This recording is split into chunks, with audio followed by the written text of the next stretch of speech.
Fight Mike here. Today we're going to be doing a full card reaction and breakdown to UFC 321 that just took place, headlined by Tom Aspinall and Ciryl Gane. If you'd like to see the breakdown of a specific fight, the timestamps will be in the comments section below. But let's start off with the early prelim opener. We got Jailton Almeida versus Mizuki Inoue. This was one of the biggest underdogs on the card, and Mizuki Inoue was able to pull it off. I went with Amorim. I feel like the most people went with Jailton Amorim in this one, just because Inoue's been super inactive recently, hasn't fought for like 2 or so years, and the competition that she's fought in the UFC wasn't amazing in the first place. So Amorim coming off a 4-fight winning streak, a lot of people were going with her, me included. I went with her by submission, but Mizuki Inoue looked really good in this fight. She was able to defend the grappling of Amorim really well. She got out of some pretty bad positions in mount and the back take. And Mizuki was able to reverse a couple of those positions in that first round and then ended up on top, landing a lot of ground and pound in the first round. And then those second 2 rounds, she was just able to out-grapple and out-strike Amorim and really just outwork her in every aspect of the game. It was a really good fight and good performance from Mizuki Inoue. Moving on to the next one, we've got Azamat Murzakanov versus Mitch Raposo. Again, another underdog, massive underdog on the card, and everyone was going with Azamat Murzakanov. No one's going with Mitch Raposo because in his career, he's sort of been the smudge grappler wrestling guy that doesn't really do too much damage. And Maxim was known as the guy who's been making really close fights out of good opposition. So it was surprising that this fight went the way it did. But Maxim was turned into what Mitch Raposo basically was. And Mitch Raposo was just able to like slightly outpoint him. But Azat looked pretty bad in this fight. I will say that. He's fought better opposition and looked a lot better against him. But he basically did nothing for the first like minute or two of each round, every single round. And he was just like feinting at range, and then he would shoot into the clinch and then just hold there for like a couple of minutes at a time. And then in between that time, Mitch Raposo would be landing like a couple of jabs here and there, landing some kicks off the back foot. He would defend the takedown, land a few rabbit punches here and there. And the thing is that Azat Maxim had such a massive reach advantage, but he just wasn't able to use it against Mitch Raposo. Maybe it was the footwork and the outside movement. But to be honest, Mitch didn't do much either. He mainly just backed up. But he did land some alright strikes, and he did defend the wrestling and almost got a guillotine at the end of round 3. And Maxim also got a brutal fence grab that got a point. I think it was 1 point deducted from him in the 3rd round. Not a good performance from Azat Maxim, but it's good for Mitch Raposo to get on a win. Moving on to the next one, we've got Hamdi Abdelwahab versus Chris Barnett. I went with Hamdi by Barnett's ACL blowing up, but he did actually get a pretty decent decision win here. It did get a little bit dull in moments just because there was a bit of a stalemate on the ground in certain times, but it was a decent win for Hamdi. He was able to control and get a lot of ground and pound off on Chris Barnett. And once Chris is on the ground, he just can't get up. He's too big, man. He's way too heavy for his size, and he just really can't get these bigger guys, taller guys off him because he just doesn't have the leverage or the strength, and he is just too heavy. And I will say something about this fight that I did like. I liked the stand-up in round 3. Mark Goddard did a good job reffing today. He was calling the fouls straight away, and he was doing some good separations as well. But Barnett, going back to the fight, Barnett just had nothing for Hamdi. He was way too worried about the wrestling to be able to put any sting on any of his shots. And then his grappling just wasn't really working out for him. He was just like a fish out of water as soon as he was taken down. Moving on to the next one, this was a great fight between Nathaniel Wood and Jose Miguel Delgado. I went with Nathaniel Wood by decision, and he got it done, but honestly, I thought he lost that, and it was very, very close. I could give it either way, but I think the lean should be the guy who has the visual damage, and the guy who had visual damage was Nathaniel Wood. I've been up since 2 a.m. because I'm in Australia, so I'm really struggling right now, if you can't tell. But round 1, it was a very fast-starting round. Jose Delgado started so fast. He was landing a bunch of clean shots on Wood early. You could tell he had the explosion advantage, and he was just a better starter than Wood. Wood isn't the best starter. He does get rocked early at times, and Delgado really did capitalize on that. At one point, he landed like a head kick with the foot and then spun straight after it, landing a spinning back fist that brutally dropped Nathaniel Wood, and he just started barraging on him, landing a ton of shots, almost finishing Nathaniel Wood. And that was within like the first 2 minutes of the first round. And Wood was able to bring it back in the round, dropping Jose Delgado himself whilst he was, I think, going for a leg kick, hit him with a 2. Rocked Delgado not as badly as Delgado got Wood, and Wood sort of like won it back from like a 10-8 round to a 10-9, but definitely first round to Jose Delgado. Round 2 was a lot more competitive. I could actually give that round to Nathaniel Wood. I probably would lean towards Nathaniel Wood in that round just because he was coming back. He wasn't really getting stung too much. He looked like the pace was getting to Delgado a little bit. It was very, very, very close of a round. I could also see that one going Delgado. I see an argument for 30-27 Jose Delgado when he lost this fight. That's how you know how close it was. But Nathaniel Wood in the second round, he was landing more of those leg kicks. He was landing some straight shots as well, avoiding some of those long combinations that Delgado was throwing. The knees of Delgado, we probably should have used them more, but even in the clinch when he was using them, looked really, really good. But then round 3, it was also a competitive round. I thought Wood lost that round just because of all the visual damage. And although Delgado was looking a little bit slower at times, I think he was still outstriking Nathaniel Wood, and even if he looked tired at times again, he was still outstriking him, and it was pretty even in the grappling as well. Round 2, there was some grappling from Wood, but again, it wasn't too much. The counter-grappling of Delgado was very top tier, and I'm excited to see that, especially from a striking-based prospect. But round 3, it was a very close round between Nathaniel Wood and Delgado. They were trading a lot of shots here and there. Both guys were exhausted, hands down. But I think that it was Wood's composure in that round that really gave it to him. And I think that that's why the judges gave it to him. Because Delgado was really he was reloading his arms the whole time. He was really winging shots. He wasn't looking as clean and slick as good as he was early into the fight. Even then, his flow was still really good. And I will say his combinations are great. And his kicking is really good. He's a very skilled striker. I think Nathaniel Wood, if he wanted to break Delgado earlier or make it a little bit more of a clear fight towards him, I think he needed to work on the body work a lot earlier. Almost straight away, like straights to the body, just digging away at Delgado's gas tank really would have helped him in this fight. But good win from Nathaniel Wood. I did think he lost it, but I don't really mind the decision. I'm happy because I picked him anyway. But moving on to the next one, we've got Walter Walker versus Louis Sutherland. I went with Walter Walker, I think, by first round submission. I did doubt that he was going to be able to get the third or fourth leg lock in a row, but he's done it again. This is really good for him. I'm so impressed. I want to see him fight Almeida, by the way, but Walter instantly looked like a completely different guy than Sutherland when I watched them walk into the cage. Walter Walker's a real heavyweight. He's huge, tall, jacked. Louis Sutherland is literally like a middleweight with like a lot of body fat. So instantly when they were walking in, I kind of knew it was all over. I didn't think the size difference was going to be that stark because Louis Sutherland, he's just a bit of a softer built middleweight, to be honest. And Walter Walker instantly into the fight started off pretty quickly. He was pressuring Louis Sutherland. Louis landed, I think, a couple of good leg kicks and then a right hand over the top. That did look like if it landed a bit cleaner, it would have been powerful, but Walter was able to get the blast double leg straight away and then instantly got the heel hook and got the finish straight away. It was a great performance from Walter Walker, and I want to see him fight again Almeida. That would be a great fight between the two. Moving on to the next one, we've got Ludovic Klein versus Mateusz Rebecki. I went with Klein with this one. In this one, I thought he was going to be the better striker, sharper, and do more damage visually too, because Rebecki, again, 3 wars in a row, including this one. 4 wars in a row, I think, including the Carlos Diego Ferreira fight. So I thought he was going to get finished in this one, but he was able to tank it out to a decision, almost made it a draw. I would actually argue it could have been scored a draw, but I'm happy with it being a Ludovic Klein win. But Klein's looked really good early into this fight. The first 2 rounds, he was stinging Rebecki as Rebecki was closing the distance. He just looked really on, Klein did. He was defending the takedowns really well. Rebecki was shooting relentlessly. But then Klein was just able to outstrike off the back foot, landing a lot of counter hooks. His hooks were a lot tighter than Rebecki, and he had a lot faster hands, so they were meeting a lot quicker.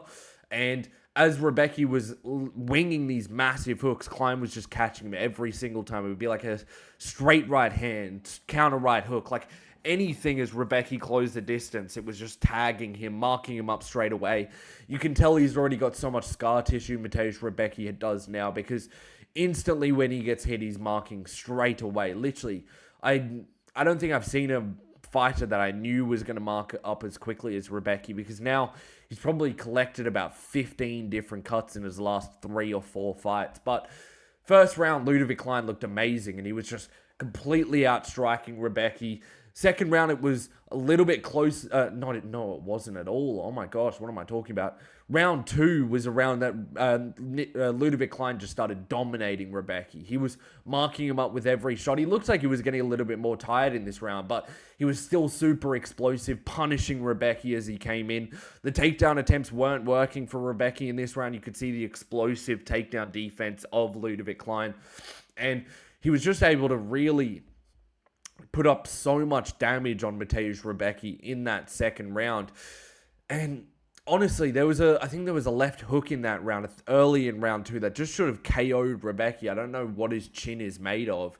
And some of those combinations, especially the ones that ended with the right hook or the straight right, left, right high kick at the end of it, those combinations, I don't know how they're not finishing Rebecca. And I don't know how Klein had the gas to just keep beating him up in those first 2 rounds. But round 3, this is where it gets really interesting. Rebecca wrestles pretty early, I think about a minute into the round, and Klein breaks his ankle in the middle of one of the exchanges and just has to resign to staying on bottom for the rest of the round. It was a really bad situation from Klein, but God, he's tough as nails. He completely breaks his ankle. There's a picture of it on Twitter. Wish I could show it on YouTube because it's actually a gnarly picture. Happens with 4 minutes left in the round. He breaks his ankle coming down. And then Rebecca's just raining down ground and pound shots on Ludovic Klein. And Klein's just taking it. And he starts landing some ground and pound shots from bottom position with his own elbows. It was super impressive that he was able to stay alive in that one. But the thing is that if Rebecca's corner had figured out that he was actually done and that he was super injured, if they had just yelled at Rebecca to make Klein stand up, the fight would have been over. Because Klein's leg was broken. He had to stay on bottom position. So if Rebecca made him get back up, that fight is done. So unlucky for Rebecca. I almost feel like he could have and should have got that win if his corner was more aware of that, I guess. But really good still performance, and it was a fun fight between the two of them. We all knew it was going to be a fun fight, but I enjoyed that one. Sorry, I got an itchy nose. Moving on to the next one, we've got Ikram Aliskerov versus Jong-Young Park. I went with Ikram Aliskerov, and I think a lot of people did, but the Iron Turtle did a lot better than I expected. Ikram was a little bit less impressive than I expected, though. In the fight, he was pressing Jong-Young Park. Jong-Young Park was pressing Aliskerov. Aliskerov off the back foot was landing some good kicks at range, not too active, landing some good counter hooks, especially his lead hook, and then he would get takedowns at good points in the rounds, winning the rounds. He almost won 30-27. I thought it was a 29-28, maybe first round to Jong-Young Park, but even then he broke Jong-Young Park's nose, so very even fight. But Aliskerov was just able to outwork him in a lot of different positions. He was able to get the takedowns at the right times, and even though Jong-Young Park was able to work his way up, he just wasn't able to do enough on when he was on the feet to actually win the rounds back. I think he needed, again, to do more body shots. This second time I'm saying it on the card. Needed to do way more body hooks. They were really helping in his combinations and sapping Aliskerov's gas tank. But it was a decent performance from both of them, but I thought that Aliskerov was a bit of a better prospect than that. I thought he was going to be able to run through a guy like Jong-Young Park. But Jong-Young Park's got an iron chin, and he's really, really hard to put away, and he's a crafty vet, so I can understand why it's made difficult. Moving on to the next fight, we've got Nasrat Hakparas versus Quillan Salkil. If you watch my predictions video, you'll know I was a little bit incorrect. I did go with Nasrat by round 1 KO, but yes, I'm happy with Quillan Salkil getting a win here.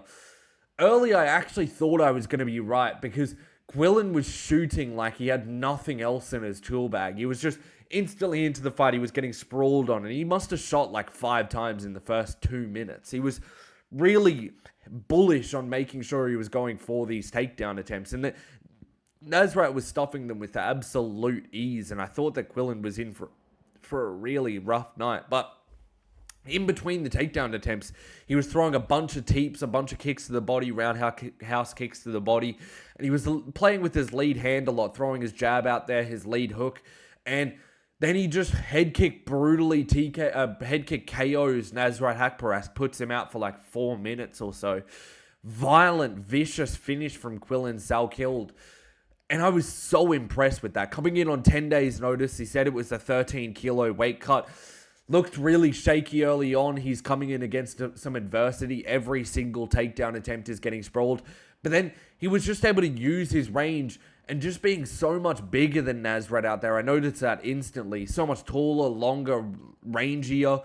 And he was just able to punish Nasrat for coming in. And the thing is that Nasrat really struggled to close that range. Every shot that he was throwing was just short of Quillan Salkeld's chin. He was using his high guard really effectively, Quillan was, and his footwork was great. Head movement as well. Not too much head movement, but his footwork was really good, and he was just able to avoid all of the shots that Nasrat was throwing at him. It was a fantastic performance from Quillan Salkeld out there. And he's a real prospect. Nasrat Haqparast coming off a 5-fight winning streak. He was training super seriously for this fight. That's why I was so bullish on picking him. That's why I thought he was going to get first round KO. He's been posting all the time about how hard he's been training. And he had just got a good win over Esteban Ribovic that at the time of watching, I thought he won. Rewatching it, I thought he lost. But to even make it close on an output-wise with Esteban Ribovic is super impressive. So Quillan must be a really good prospect. He needs to figure out how to work his wrestling into his game a little bit better. But really, really good performance from Quillan Salkeld, and I'm so excited to see what he's got next. He deserves a ranked opponent, which is weird because Nasrat did deserve a ranked opponent. If you don't give him a ranked guy, give him Alexander Hernandez, and I don't take anything. Oh, actually, I'll look at the rankings, and I'll make a video talking about that tomorrow, actually, because there could be some fun matchups for Quillan Salkeld. Moving on to the next one, we've got Aleksander Rakic versus Azamat Murzakanov. Again, not a good prediction for this one. I went Rakic for this, but Murzakanov dropped him and finished him with a jab. Crazy performance here. I need to blow my nose so badly. Oh my gosh. Oh. Every time I click record, I get an itchy nose. It's like a weird tick of mine. But Aleksander Rakic versus Azamat Murzakanov. Azamat got the win here. He was a slight underdog. He was the way smaller guy. But when they were out there, you could see why Azamat was getting the win out there. He's just got the fight IQ over Aleksander Rakic. Rakic probably technically, maybe not in the boxing, but everywhere else, is probably technically better than Azamat, but he's not got the patience or the fight IQ to put it all together like Murzakanov has. Early on, very early into the fight, Rakic, I thought, looked great. His kicks were working really well. He was really keeping Murzakanov on the outside. The kicks looked really punishing as well. They were landing so cleanly. But then he stupidly, the taller, longer, rangier guy, shoots the takedown on Azamat Murzakanov, and Murzakanov looked so controlled in that position. I think initially it was I think both of them were single legs from my memory, and first one was up against the cage, and Azamat had the perfect defense for it. So Rakic really couldn't get it at all, and Murzakanov looked so patient in those positions. And second one, Rakic again goes for a single leg, but then Azamat's able to hold onto the bum and really just stop the takedown, moving along with the takedown. It was, I think he rolled with it. I'm sounding like I'm so stupid with the grappling, but I just can't remember it that perfectly. But then Rakic comes back out off the takedown, and Azamat just sleeps him with a jab. I struggle to even tell you what happened in the fight because it was such a short fight. But Rakic was just literally coming in there with the worst game plan. Comes in, wrestles against a guy who's a very well-known, great combat sambo fighter, who's obviously going to have good wrestling, who's a lot shorter than you and stockier than you. He comes in there going for the wrestling and then goes to box with him straight after that. I don't understand why Rakic would do that. Why would you run into boxing range when you're 4 or 5 inches taller than them? You're a kicker yourself. And you don't even usually charge into range. You stay on the outside flicking out jabs. He did the same. He should have done the same game plan that he did against Magomed Ankalaev. It's like the game plan he did tonight. He should have done against Magomed, and then the game plan he did against Magomed, he should have used against Azamat. It was a bit of a weird one from Rakic, but Azamat's a fantastic fighter. He's going to be a great prospect for the future. And once he starts bouncing, you know he's on. Like, you absolutely know as soon as those feet start moving that he's going to start throwing some proper haymakers. And he's really fast as well, deceptively fast. He doesn't even need a stupidly long reach to be able to tag these guys. Great performance from Azamat. Disappointing from Rakic. Moving on to the next one, we've got Aleksander Volkov versus Jailton Almeida. I went with Jailton Almeida, but God, watching this live, I was so happy to be wrong in this one because Almeida really stunk it up. Volkov had a good performance, but Almeida really did stink it up. Round one, Almeida was able to get an early takedown on Volkov. Didn't really land any ground and pound, just controlled for like 2.5 minutes. But Volkov was able to get a beautiful reversal, getting onto topside half guard. And he was able to get a lot of control time for the rest of the round, landing some good ground and pound shots that I think changed the complexion of the fight. And then round two was an Almeida round. Definitely he just smudged Volkov on the ground. He was able to get takedowns at all points of the fight. And then round three, Volkov was able to defend the takedown early, land a bunch of knees early, and then just got smudged on the ground. There's really not that much to break down for this one. But one thing I was going to say, I thought Almeida was going to win this one just because Volkov's so tall that he's going to be easy for most guys in the heavyweight division that can wrestle to take down. And that was true in this fight. But the thing is that I thought that Almeida's ground and pound had improved since the Derek Lewis fight. But it just hasn't at all. He hasn't worked on putting damage on his opponent so that the next time that they return to their feet that they're a different guy.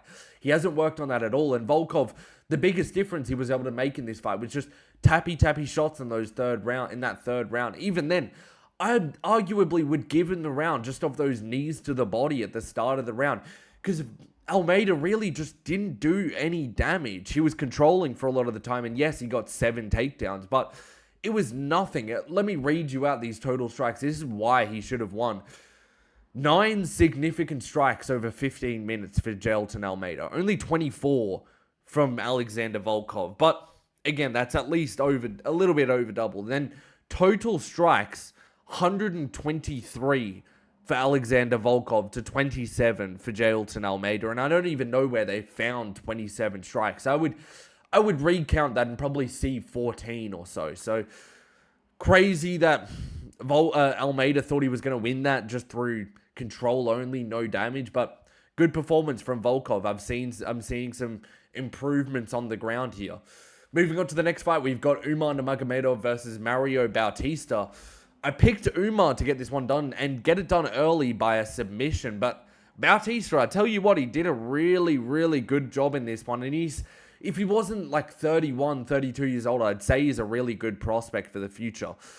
Umar did show a lot of grittiness, though, in this one. I honestly thought he broke his ankle during that toe hold that Mario Bautista had early into the fight.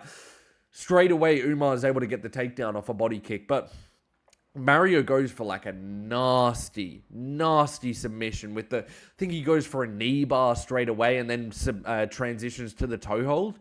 He was cranking on that for a good like 10, 15 seconds. I'm surprised that Umar was able to get through that.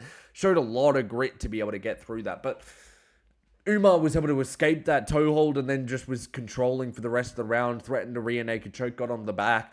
Really controlled it. Definitely won the round just through the control. Land some tappy shots here and there. Round 2 though, Mario Bautista comes out like a bat. Gets Umar with a perfect knee to the jaw. Really perfect. It was as Umar, I think may have been going for a single leg and then like bailed like as soon as he started it. And then Mario landed just a perfect knee as Umar was leaning into it, straight on the jaw, dropping Umar. But then Mario was just way too hesitant, didn't follow up until about 7 seconds later, probably worried that Umar was going to blast double leg him over because Umar had his number in the takedowns here. But he just was able to survive not getting finished by Mario. Mario, I think, isn't the best finisher with TKOs. He is really hesitant on the feet, and he's only got one TKO on his record. I think he might need to practice finishing sequences, because there he really should have been going for like a really looping uppercut to really stop Umar from shooting in, but he went straight back to the knee maybe like 15 seconds later. And then from there, he just got taken down and controlled for the rest of the round. He worked his way up to the feet a couple of times and landed some shots here and there, but Umar was really able to control that round. But still a Mario Bautista round just because he dropped him. I don't know why people were saying that was an Umar round. And then round 3, Umar was just able to turn it into a wrestling match for the entirety of the round. Landed barely any strikes in that round, didn't really need to. And just controlled Mario on the fence, doing some slick takedowns here and there, some trips up against the cage, and got a 29-28 decision win over Mario Bautista. It was a good performance from Umar, but I will say this means that I don't think you're beating Merab. He looked tired in there. He looked really, really tired. He was panting so hard, and that's because he had to step on the pace because it's a 3-round fight. Maybe it looks different. Mario was cranking on a lot of submissions and spent the predominant part of this fight on the ground, and I think he looked less tired than Umar. I honestly, controversial opinion, I think Mario does okay against Merab. I don't think he's getting there during his career, but let's say if he ended up somehow getting that fight, I might pick him just because he's got good traditional takedown defense. When I say that now, I'm instantly regretting it just because I'm picturing those takedowns up against the cage from Umar. But I do think he would do somewhat all right against Merab because he's got very good cardio, and Umar looked gassed at the end of this. Umar does need to work on that ground and pound, especially if he's going to get a guy like Merab down. He wants to put some damage on him so it makes sense for him because he's using so much energy for these things and he's doing absolutely nothing in them.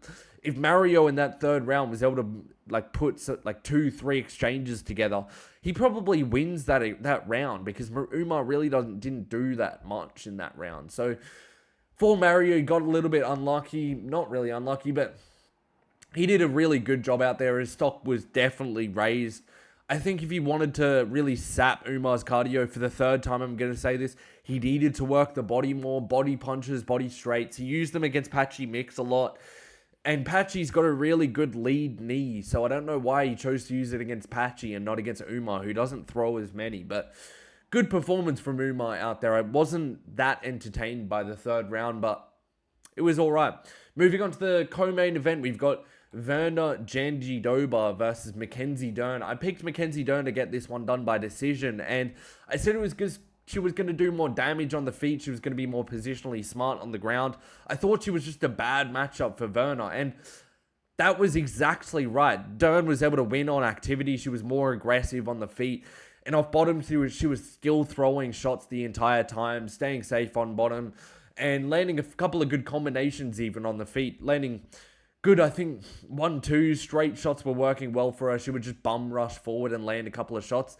Virna was able to get a lot of takedowns throughout the fight, but she was really just staying safe with them, not really doing too much with them. There was a little bit of a lack of offense from Virna Jandiroba. She wasn't doing much damage.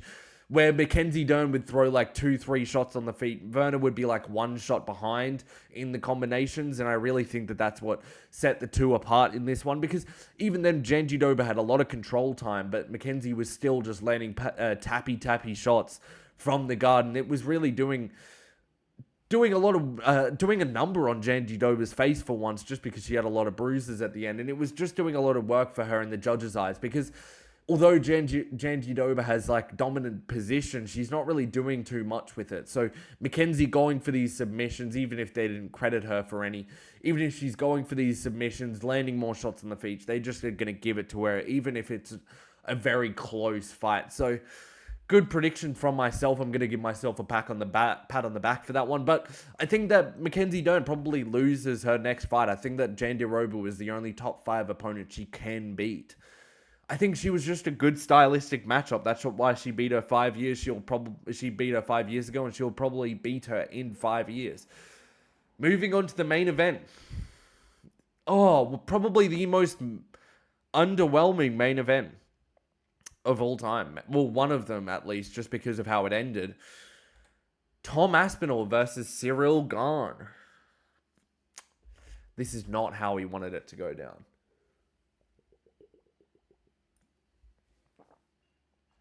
Not at all.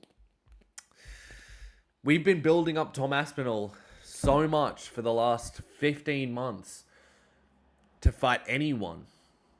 And there's an eye poke no contest in the first round. After a very, very interesting first round. I will say that. But gosh, I didn't even know what to say, to be honest, because this is just, it's terribly annoying because it was matching up to be a really, really interesting fight.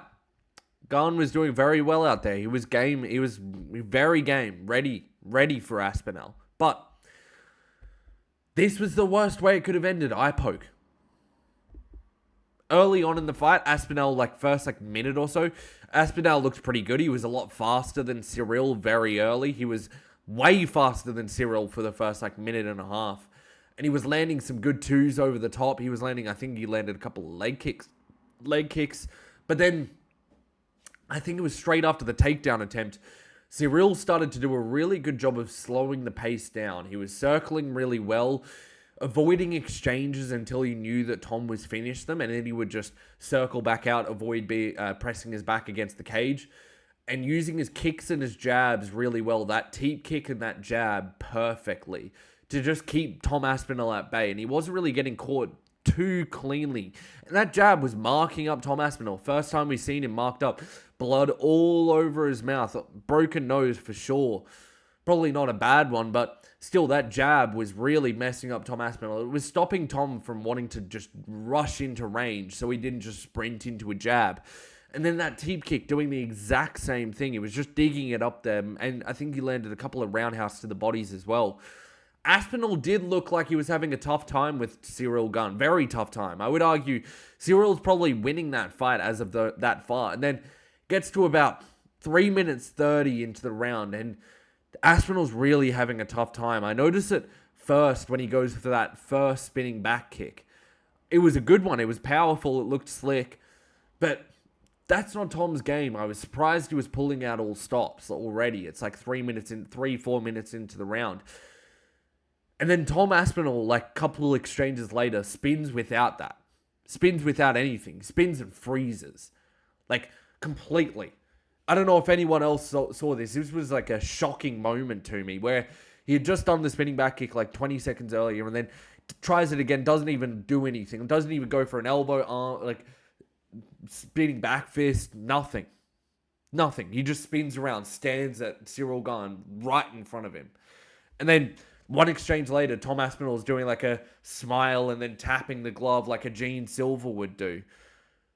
And I dare say that's not Tom Aspinall at all. That's a Tom Aspinall who feels the heat. He's feeling the pressure. That's not a normal Tom Aspinall. I don't see the guy in the first minute doing so. 100%, I don't see that. No chance. I dare say that picturing that in my face is picturing a Tom Aspinall, if that keeps going, I'm seeing an edit of where he starts to break. Even though I might be reading into this way too much. Tom Aspinall is probably way more gritty, and I bet he is. I bet it goes 4 or 5. I bet it goes to the distance even. But it looks like it wasn't going towards Tom. It looks like he was really actually feeling it. Whenever someone who doesn't usually showboat starts showboating, that's my tell. That's my cue. And then seconds later, Ciryl Gane, after we see the crinkle in Tom Aspinall's armor for the first time ever, Ciryl Gane double eye pokes him. Brutally as well. People saying that Tom Aspinall's faking it, I think it looked pretty bad. He couldn't open his eye at all. At all. And people who are saying it looked bad, when you rewatch the replay, people think that it'd be worse for the other eye, just because it looks like it goes deeper initially. But when you actually watch the movement of the eye that got affected, you can really see there's actually quite a bit of force behind it. The other one, it looks like it's going into the crevice of the eye quite comfortably, whereas this one, the one that actually really affected Aspinall, it looked like it was really flush on the eyeball and pressing into it. So I can get that Tom Aspinall, like, I think it probably would have stopped the fight anyway, that eye poke, whether he's winning or losing the fight, whether it happens 30 seconds in or then. I actually think it stops it, because it was nasty. It was a really nasty eye poke. It reminded me a little bit of the one that DC got against Stipe, except DC's eye was open, so that one was a little bit worse there. But Tom Aspinall didn't have a good performance at all. And with how the fight was going, and I know a lot of people will have that same thought that I do, I think Ciryl was going to win that fight. I really do.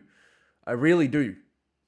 Ciryl at the time, body language-wise, and just from what we know about him, he's not he's explosive, but he's not the most explosive. He's quite streamlined with his cardio. He doesn't lose that much pop as the fight goes along, and he doesn't lose that much speed as the fight goes along.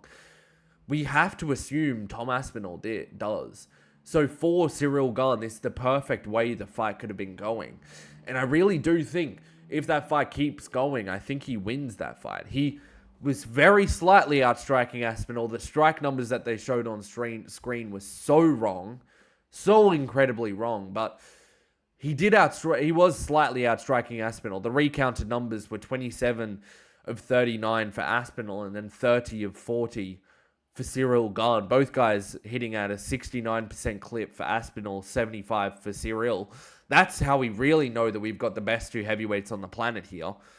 That's really impressive, actually, now that I'm looking at those stats. That's really, really impressive to be almost 70% on your strikes, even if it's only 4 minutes worth of action. Wow. I'm shocked at that. But anyway, God, that's thrown me off. That's thrown me off. But Ciryl was still outlanding him, and he was landing at a high clip. But maybe I'm making too much of it. Maybe Tom Aspinall's not going to get as gassed as I think he would have, because he's also landing at a basically same clip as Ciryl Gane. He's not like he was missing big, way more than Gane was. It was only a 6% difference between the two. But I do think Cyryl's winning that one if that fight goes longer. Now, look, the fight's going to get rebooked. We know that. I'm going to pick Tom Aspinall in the rematch. I'm going to pick him by first round submission again. But he's going to know that he's got a lot to work on. And I think that this was Ciryl Gane's moment to win the championship. I really do. And he ruined it with that eye poke. Maybe I do pick Ciryl Gane next time. I'm going to rewatch all of Ciryl Gane's fights again. And I'm going to rewatch this fight another 4 times. I've already watched it 3. But Tom Aspinall, not the guy we thought. That's for sure. You cannot say that that's not true. If what we thought was true, it was going to blitzkrieg him in 2 minutes. So I'm now super interested in this rematch. Very, very interested. So maybe for the UFC, maybe this is the best way it could have gone. But the worst way it could have gone for my Sunday morning, waking up at 2 in the morning to watch this card. But I'm shocked. I'm sure you all are. But let me know what you think of the video in the comment section below. If you enjoyed the video, leave a like and a comment. And I'll catch you next time. Peace.